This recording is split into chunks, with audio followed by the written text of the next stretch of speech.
Prashanth Neil அப்புறம் என்டிஆர் நடிப்பில் அடுத்து வர படம் தான் டிராகன். இந்த படத்துக்கான ஒரு கிளிம்ஸ் வீடியோ ரிலீஸ் பண்ணியிருக்காங்க. அந்த கிளிம்ஸ் வீடியோ பார்த்ததுக்கப்புறம் எல்லார் மைண்டில் ஒரே விஷயம், இது என்ன கேஜிஎஃப் சலார் மாதிரியே இருக்குன்னு சொல்லிட்டு. சலார் ரிலீஸ் ஆகும் போதே கேஜிஎஃப் மாதிரி இருக்குன்னு சொன்னாங்க. இப்போ இந்த டிராகன் படம் ரிலீஸ் ஆகும் போது சலார் அண்ட் கேஜிஎஃப் எஃபெக்ட் பற்றின வருது. பட் பிரசாந்த் நீலோட அந்த வேர்ல்டு பில்டிங் பற்றின எனக்கு பிடிக்கும். ஸோ அவருக்குன்னு ஒரு தனியாக ஒரு உலகத்தை கிரியேட் பண்ணிடுவார் போல்.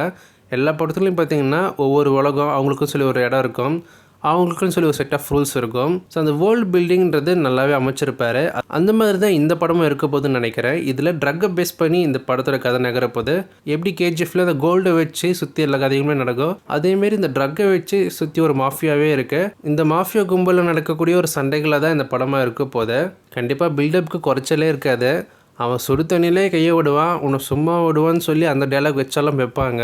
எல்லா டேரக்டருக்குமே அவங்களுக்குன்னு சொல்லி தனியாக ஒரு ஃபில்ம் மேக்கிங் ஸ்டைல் இருக்கும். அந்த வகையில் பிரசாந்த் நீலுக்கு இந்த மாதிரி அந்த கிரே கலர் ரொம்ப டார்க்காக இருக்கக்கூடிய ஒரு கலர் பிடிச்சிருக்கும் போல இருக்கு. ஸோ அதே ஃபில்ம் மேக்கிங் தான் எல்லா படத்துலையும் யூஸ் பண்ணுறாரு.